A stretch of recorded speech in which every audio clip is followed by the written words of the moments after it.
सबको, पांचों परमेष्ठी को यहाँ नमस्कार किया है। आप तो सोच सकते हो कि यहाँ तो मात्र अरिहंत सिद्ध पंडित जी बनते हैं, वीतराग विज्ञानता शिव स्वरूप शिवकार, पर मात्र अरिहंत सिद्ध नहीं, यहाँ आचार्य, उपाध्याय और साधु पांचों परमेष्ठियों को ग्रहण किया। कुछ पंडित जी भूत प्रज्ञापन नय की अपेक्षा से, कुछ भावी नयगम नय की अपेक्षा से, जो दिगंबर मुनि बने हैं वे भागी नयगम नय की अपेक्षा से, वे ही आचार्य, वे ही उपाध्याय, वे ही अरिहंत और वे ही सिद्ध है। क्योंकि जो भावलिंगी दिगंबर साधु है, जो साधु परमेष्ठी बन चुका है, साधु परमेष्ठी पद को प्राप्त कर चुका है, वह नियम से सिद्ध परमेष्ठी अरिहंत परमेष्ठी के पद को प्राप्त करेगा ही, इसलिए उसको ग्रहण किया है वीतराग विज्ञानता में। ये है कला, ये हमारे आचार्यों की, ये हमारे पंडितों की, विद्वानों की, सच्चे विद्वानों की पहचान है। कहा कुछ नहीं और छोड़ा भी कुछ नहीं। इस तीन लोक में ये मात्र वह भेद विज्ञान रूपी, वह सम्यक ज्ञान रूपी, वीतराग विज्ञान रूपी जो ये ज्ञान है वो ही सार है, अन्य कोई सार है ही नहीं। सब निस्सार है केवल ज्ञान के सामने। केवल ज्ञान के सामने सब निस्सार है, कोई सारभूत है ही नहीं और हो ही नहीं सकता। ये केवल ज्ञान के लिए ही पर्यायवाची स्वरूप कहे है, अरिहंतों के लिए कहे है, क्योंकि हमारे यहाँ पंडित जी वंदे तद गुण लब्धये, गुणों की पूजा है, नाम की, ब्रांड की, किसी प्रकार के पद की कोई पूजा नहीं है। अगर कोई पूजा है तो गुणों की है। जहाँ हमें गुण दिखते हैं, इस जैन दर्शन, जैन धर्म जैसा विशाल धर्म और विशाल सोच शायद भारत में क्या पूरे विश्व में आपको तीन लोक में नहीं मिल सकती।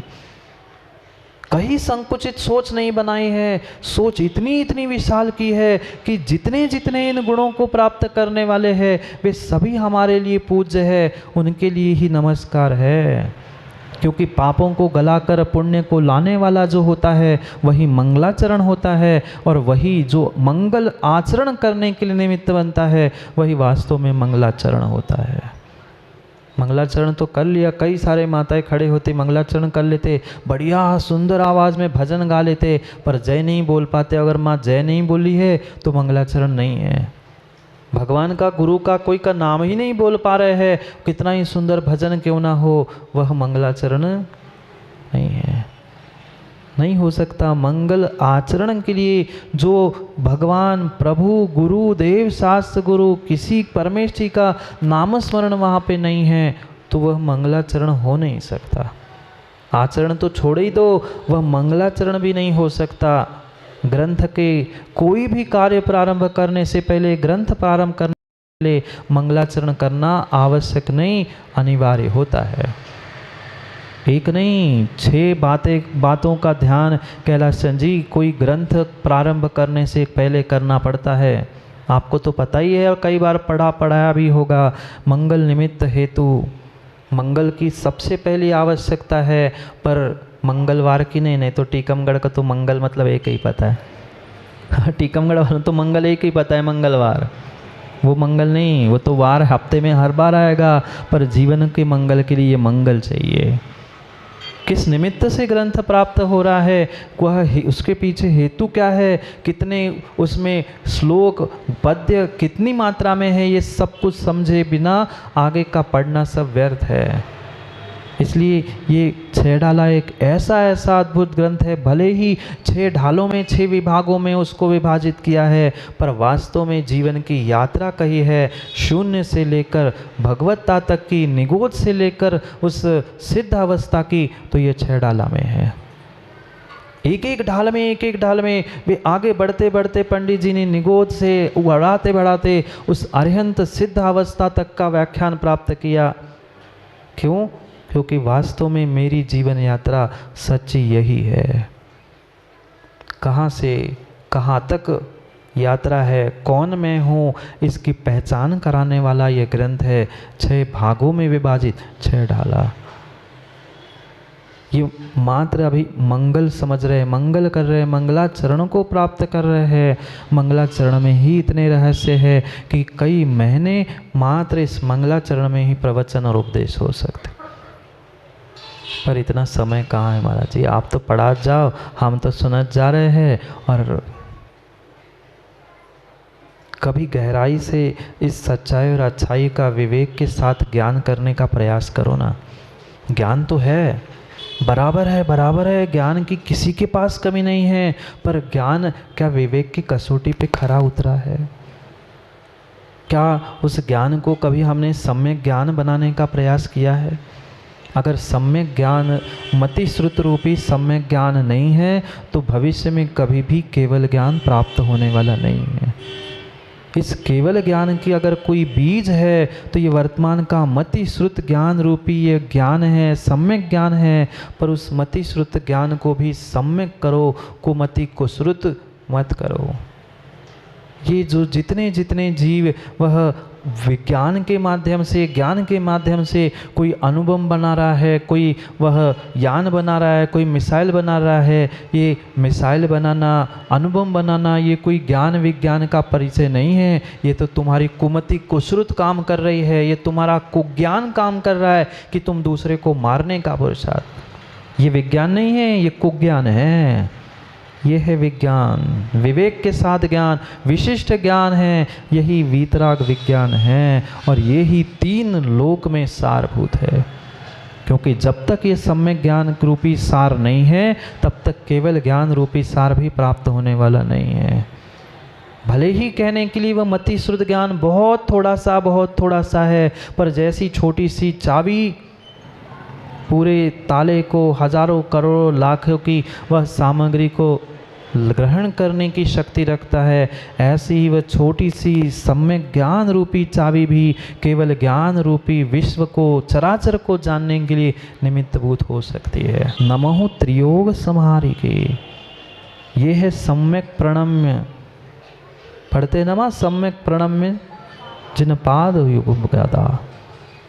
पढ़ते तो बहुत कुछ है महाराज जी, आप कहो तो आपको भी पढ़ा दे। अब टीकमगढ़ के ज्ञानी कम थोड़ी हैं, ये तो महाराजों को भी पढ़ा दे। दूसरों को पढ़ाना आसान है, स्वयं को पढ़ना और पढ़ाना कठिन है। नमो त्रियोग संहार के, अगर मन में कुछ पाप है और मात्र दिखाने के लिए हम नमस्कार नमोस्तु कर रहे, भगवान की पूजा पाठ कर रहे हैं, तो आप जैसा अगली पर्याय में सुंदर तिर्यंच बनने वाला भट्टो और कोई नहीं है। नहीं है। इसलिए जितना करो माँ कम करो, एक पूजा करो, 10 पूजा करने की आवश्यकता नहीं, एक ही पूजा करो, पर मन वचन काय तीनों को एक साथ लेके काम करो। मन कहीं और भाग रहा है, वचनों से पूजा कहीं चल रही है। बहुत सारे स्थानों पे हमने देखा एक साथ 4-4 काम करते हैं माताएं। पता नहीं बुंदेलखंड की तो ऐसी विशेष है पंडित जी, वहाँ शांति धारा भी हो रही तो शांति धारा भी देख रहे, हाथ में जाप भी चल रही है और इधर एक स्वाध्याय का ग्रंथ भी खुला है और बीच में जाप इधर पकड़ ली, थाली भी चढ़ा ली, संपूजक का नाम, प्रतिपालक का नाम, यतेंद्र सामान तपोधनानंद, हाथ भी लगा लिया। एक साथ माँ सबका पुण्य मिल गया सबका पुण्य, एक का भी नहीं मिला। पूजा ही कर रहे थे, पूजा ही करते, पूजा माला स्वाध्याय सब बंद करके शांति धारा ही देखते, पर नहीं। इधर से एक हाथ लगा, इधर माला चल रही, उधर ग्रंथ पढ़ रहे हैं, माला रख के पूजा चल रही, क्या कर रहे? नमो त्रियोग संहार के, तीनों योगों को संभाल के, तीनों योगों को एक साथ करते हुए हमें सम्यक प्रणम्य, सम्यक प्रकार से प्रणाम करना है। तो कर्मों की निर्जरा है, अन्यथा मायाचारी का फल ही मिलेगा, पुण्य के बदले में पाप ही खरीद रहे हो। दुनिया तो यही मान रही है कि बहुत बड़ा धर्मात्मा, बहुत बड़ा पुण्यात्मा है, पर तुम पुण्यात्मा नहीं हो, पुण्यात्मा धर्मात्मा नहीं हो, तुम धर्मात्मा बनने का ढोंग कर रहे हो, सच्चे धर्मात्मा हो नहीं। सच्चे धर्मात्मा तीनों योगों को संभाल के करते हैं। तीनों योग, जहाँ मन है वही वचन है, जहाँ वचन है वही काय है, तीनों एक साथ एक ही स्थान पे है, इधर उधर नहीं है। यहाँ बैठे बैठे भी माँ घर की कुकर की सीटी सुनाई दे रही होगी, अब दाल सब्जी के बघार की याद आ रही होगी ना, तो हो गया फिर कल्याण। लोग तो सोच रहे कितने अच्छे हैं कि हाँ जिनवाणी सुन रहे हैं, पूजा पाठ कर रहे हैं, पर याद किसकी आ रही है? घर में बर्तनों की, भोजनों की नहीं है। अभी योग ही नहीं संभल पा रहे हैं, काय योग और वचन योग ही नहीं संभल पा रहे हैं, मन योग को क्या संभालेंगे। तीनों एक साथ एक जैसे एक स्थान पे होने चाहिए तो कर्मों की निर्जरा है, अन्यथा आश्रव बंद है वो ही पापों का। सोचो समझो, नमो त्रियोग समार के। कितनी बार पढ़ ली छह डाला? आज तक कितनी बार पढ़ ली छह डाला? कई बार पढ़ ली पढ़ा ली, पर शायद अभी तक त्रियोग नहीं संभाल पाए। और जो योग नहीं संभाल पा रहा है, अपने मन वचन काय को नहीं संभाल पा रहा है, कभी भी कुछ भी नहीं कर सकता। वो सार तो दिख गया, सार दिखाई भी दे रहा है, पर ग्रहण कब होगा? जब हम तीनों योगों से उस वीतराग विज्ञानता को, केवल ज्ञानियों को, वह शिव स्वरूप शिवकार ऐसे उन अरहंत सिद्ध पंच परमेष्ठी को जब हम तीनों योगों को संभालते हुए नमस्कार करेंगे तो ही काम बनेगा। किसी एक दो के लिए नहीं लिखा है, ये चाहे श्रावक हो, चाहे साधु हो, चाहे त्यागी व्रती कोई क्यों ना हो, सबके लिए कहा है। तुम्हें अगर श्रेष्ठतम फल चाहिए भगवान के नमस्कार का, गुरु के नमस्कार का, तो तुम्हें तीनों योगों को संभाल के करना चाहिए। क्या अद्भुत बात आचार्यों ने लिख दी। एक बार मात्र प्रभु के वीतराग अरिहंत के एक बार दर्शन करने से, कितनी बार माँ? एक बार मात्र दर्शन करने से 1 करोड़ उपवास का फल मिलता है। आपने कितने उपवास कर लिए? दिन में कम से कम 3 बार तो दर्शन करने आते हैं ना, कम से कम 2 बार आए। 2 करोड़ उपवास का एक दिन में फल मिलना चाहिए था, मिला? नहीं मिला। करोड़ तो छोड़ दो, 2 बार का ही 2 बार में मिल जाए तो बहुत बड़ी बात है। हमारा योग ही नहीं संभल पा रहे हैं। अगर त्रियोग संभाल के, तीनों योगों को संभाल के, मायाचारी ढोंग दिखावा छोड़ के अगर प्रभु के चरणों में आए होते ना, तो कब का कल्याण हो जाता। पर क्या करें, अभी तक कल्याण नहीं कर पा रहे। इस खोटे पंचम काल में आए हैं, मतलब कहीं ना कहीं अभी कमी है। कमी को पूर्ण करे बिना जीवन की यात्रा, जीवन का सार मिलने वाला नहीं है। सोचो समझो विचार करो, क्योंकि समय आज का हो गया है। समय आज का हो गया है। पता चला? 1 घंटे से ज़्यादा हो रहा है। पता नहीं चलेगा जीवन कब आया था, कब निकल गया, क्योंकि मात्र जीवन का भार ढो रहे हैं। बचपन से 55, 55 से शमशान, शमशान से अगली पर्याय, पुनः जन्म, पुनः मरण। बस ये भार ढो रहे हैं, पर्यायों का सार प्राप्त नहीं कर पा रहे। 3 लोक में अगर कोई सार है तो वह वीतराग विज्ञानता, जो वह आनंद, कल्याण और शाश्वत सुख को देने के लिए, मोक्ष को देने के लिए निमित्त भूत है। ऐसे इस वीतराग विज्ञान और वीतराग वैज्ञानिक को मैं नमस्कार करता हूँ। कैसे माँ? ऐसे ही बस सैल्यूट मारते हुए। त्रियोग समारी के मन में भी वैसे गदगद परिणाम होने चाहिए कि मैं अरिहंत को नमस्कार कर रहा हूँ, मैं भावी सिद्धों को, दिगंबर मुनियों को, धरती के देवताओं को मैं नमस्कार कर रहा हूँ। ये भीतर भाव और ये भीतर भावना होनी चाहिए। आँखों से झरझर पानी झरना चाहिए कि मैं धरती के देवता दिगंबर मुनि के, वे अरिहंत की प्रतिमा के दर्शन कर रहा हूँ। कभी ऐसे गदगद भाव हुए? नहीं हुआ। वो तो एक भेड़ चाल है, फॉर्मेलिटी है। सुबह उठे, धोती दुपट्टा पहन लिया, चावल की डिब्बी उठाई, पन्नी उठाई, राहुल मंदिर गए, मंदिर से घर, दुकान गए, दुकान से घर गए, घर से दुकान, बस। कल जैसे बताया था, मछली घड़ी के कांटे घूम रहे, पर पहुँचे कहीं नहीं। ऐसी जीवन की यात्रा हुई है। घूम रहे, चल रहे, एक के पीछे एक चल रहे। घड़ी के कांटे देखो, वो सेकंड का तो तेज चलता है, फिर मिनट का, फिर घड़ी घंटे का, घूम तीनों रहे हैं, पर पहुंच कोई कहीं नहीं रहा है। मनुष्यों का जीवन भी ऐसा ही हुआ, चल रहे, पहुंच कहाँ रहे? जहीं के तहीं है। थोड़ा सा एक कदम ही आगे बढ़ा लो, ज्ञान को सम्यक ही कर लो, जीवन के सार को ही प्राप्त कर लो, जीवन का भार कम हो जाएगा। करेंगे कल पुनः समय पे चर्चा भार की, कि सार की?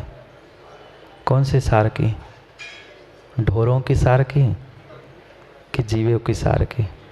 जीवन के सार को प्राप्त करना है, ना कि ढोरों के सार को।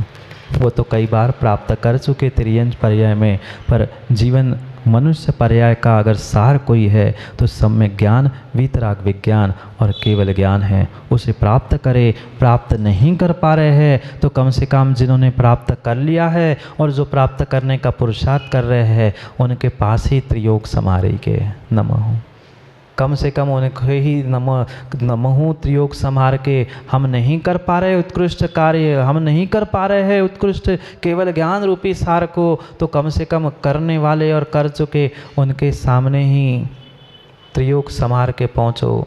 क्योंकि अगर धोखे से यहाँ भूल हो गई तो निधत्ति निकाचित जैसे कर्म ऐसे प्राप्त हो जाएंगे, ऐसे बन जाएंगे जिसे माँ आप कभी कभी धुल नहीं सकते, धो नहीं सकते।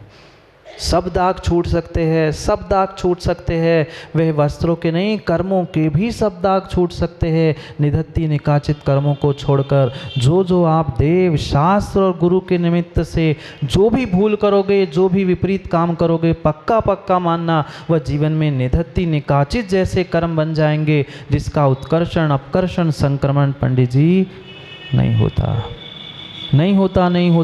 जैसे वस्त्र के कुछ ऐसे कसायले दाग होते हैं, वस्त्र फट जाता है पर दाग नहीं जाते। ऐसे ये निधत्ति निकाचित रूपी कर्मों के दाग होते हैं, जो सच्चे देव शास्त्र गुरु धर्म आयतन आदि के निमित्त से आप जो कुछ भी विपरीत काम कर रहे हो, विपरीतता को प्राप्त कर रहे हो, वह परिपूर्ण रूप से आपके लिए निधत्ति निकाचित रूप है। अगर मन में कुछ और है और वचनों से कुछ और कर रहे हैं, शरीर से कुछ और कर रहे हैं, त्रियोग समार के अगर हम देव शास्त्र गुरु के पास नहीं पहुंच रहे हैं तो निधत्ति निकाचित रूपी पाप को, कर्मों को बांध रहे हैं। ये पक्का बांध लेना। फिर कोई गुरु, कोई प्रभु आपके कर्मों से छुटकारा करने के लिए निमित्त नहीं बन सकता। इसलिए सोच समझकर निर्णय करते हुए जीवन को सार नहीं, जीवन का सार प्राप्त करें। अंतर समझना, जीवन को सार नहीं, जीवन का सार प्राप्त करें, सम्यक ज्ञान प्राप्त करें। समय पर समय की बात को पुनः समय पे समझते हैं, क्योंकि समय पे किया गया काम समय को दिलाता है। बोली भगवान महावीर स्वामी की।